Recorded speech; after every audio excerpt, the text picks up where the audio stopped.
Hi, I'm Johanna Laggis. Welcome to Laggis Farm in East Hardwick, Vermont, on a nice blustery October day. We've been farming for almost 45 years. My husband John and his brother Chris started the farm in 1980. We milk now about 500 jerseys twice a day. And I farm with my husband John, my son Dan, and his wife Marissa, and we have a bunch of really wonderful employees. When John and Chris started farming in 1980, they were doing chores for another farmer who had a heart attack, and the doctor said, "Sell your cows," and he didn't want to, so he owner financed John and Chris, and at the end of 2 years, they owned 50 cows and a line of machinery. They then went looking for a place to purchase and made a deal with the gentleman that we purchased part of this farm from. In 1982, John and Chris made a deal with the farmer who owns the land where our house is to build a 50-cow tie stall barn and to give the farmer a lifetime lease on the house. So they built the 50-cow tie stall barn and milked there until 1990, when they purchased the farm across the street from the Vermont Land Trust and started milking 200 cows. And now we milk about 500 jerseys. You might be wondering why we milk jerseys. Well, there are a couple of answers. One, those were the first cows we started with, so that's why we're still milking them. But the other reason is that jerseys are really unique. They have the most developed nervous system of any of the dairy breeds, which can be a good thing or a bad thing. When you drive by our farm, there are always some cows out wandering around because some of those jerseys are Houdini jerseys and can get out no matter what. Jerseys have a smaller body than a Holstein and other dairy breeds. They are very efficient at converting their feed into milk, so they have a smaller environmental footprint. They also produce milk that is higher in components, butter, fat, and protein, so it's very good for making butter and cheese. Milk is priced on volume and also on the components, so if you milk one of the breeds that produces more butter, fat, and protein, you get paid a little bit more for those components. We're excited that we have another generation of farmers coming along. Dan and Marissa's son Henry, who's 4, and our daughter just had a little baby, Malcolm, who's 2 months old, so maybe he'll want to be a farmer too. This is our calf barn where we raise all of our future milk cows.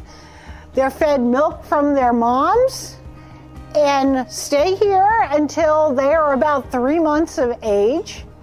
You can see that they have blankets on them. It's a cold day, and when a calf is first born, it takes a lot of energy to stay warm, so we want to make sure that we keep them comfy and they use their energy to grow and not to keep warm. Calf care on the farm is really important because these are our future milk cows, and they only grow if you put a lot of groceries into them. So we feed our calves a lot of whole milk, and as they grow, they develop a strong immune system and the ability to put weight on and to grow muscle mass. After the calves are fed their milk, then they get warm water twice a day and also a little bit of grain to eat until they're older, when they're eating more grain. You can see they're bedded with straw. It's really important to keep their beds clean and dry. They have their blankets on so they're warm enough. There's good air circulation in the barn. In the summer we use fans, in the winter we use positive pressure ventilation. When our calves first come to the barn, they're in a cage with a divider in the middle, but after a couple weeks you remove the divider so they have a buddy to grow up with, and they really like having a buddy to snuggle with. It makes them very happy, and once they form that relationship, that's their buddy for life. We're in the heifer barn now, which is where the calves come after they've been weaned in the calf barn, and Being weaned means they don't drink milk anymore. So at about 8 weeks of age, they're weaned, and then they spend another 3 weeks in a group pen getting used to socializing. And then they move over here in a group into these pens, and their diet changes from milk in the calf barn and grain to the TMR and dry hay. And then they move down through the barn by group until they go out back to the heifer and dry cow barn. These are the dry cows and bred heifers. So when a cow calves and has her calf, she milks for about 300 days. And the goal within that first 90 days is to get her pregnant again. So once she's confirmed pregnant, we dry her off, meaning we stop milking her at 300 days, and she comes back to this barn and gets a 2-month vacation to finish growing that calf and getting strong and getting ready to have the calf. Hi, I'm Marissa Laggis. My husband is a partner on Laggis Farm. This is our milking cow barn, so we have 4 groups in here. They're mostly mixed in, and then there is one heifer group. There's also a 5th group that we'll see, and those are the fresh cows, which are all the cows who have had a baby in the last 30 days. So in this barn, our priority is cow comfort. So all the cows are bedded with sand because it doesn't hold bacteria, so it keeps their udders clean. We also have really huge fans for hot days. There are curtains on the sides of the barn that can be rolled up if it's a windy day, and they're always up in the winter. So the cows in this barn are fed once a day. They get enough feed to last them for 24 hours, and they're fed what's called a TMR, which is a total mixed ration. It's a mixture of hay silage, corn silage, and some corn grain and other minerals. The goal is that they eat all of the feed, and then the next morning they're fed with fresh feed. We're always closely working with a nutritionist to make sure that the cow's nutritional needs are being met. That's why they're fed a mixed ration. There's certain things that they can get from hay that they can't get from corn, and vice versa. They also have different nutritional needs depending on the quality of the feed, and that's why a nutritionist is always balancing their ration to make sure that they're meeting those needs. I'm standing in our big bunker silo area in front of a pile of haylage, which is chopped up grass that is fermented. It's kind of like a giant pile of sauerkraut for the cows. Now, we grow about 300 acres of corn that we chop and ferment into corn silage, and about 600 acres of grass that we chop 3 times, sometimes 4 times a year, and ferment into haylage. When we were in the milking barn and Marissa was showing you the TMR, the total mixed ration for the cows, that's where the TMR comes from. And our nutritionist is here weekly to sample all the feed that we're feeding, get its nutritional value, and then figure out how best to feed that to the cows when it's mixed with the grain that we purchase. The goal on the farm is to put up the highest quality crops that we can, and that means harvesting the grass when it's at the right nutrient content and the corn when it's mature. So the vet is here doing what we call herd check.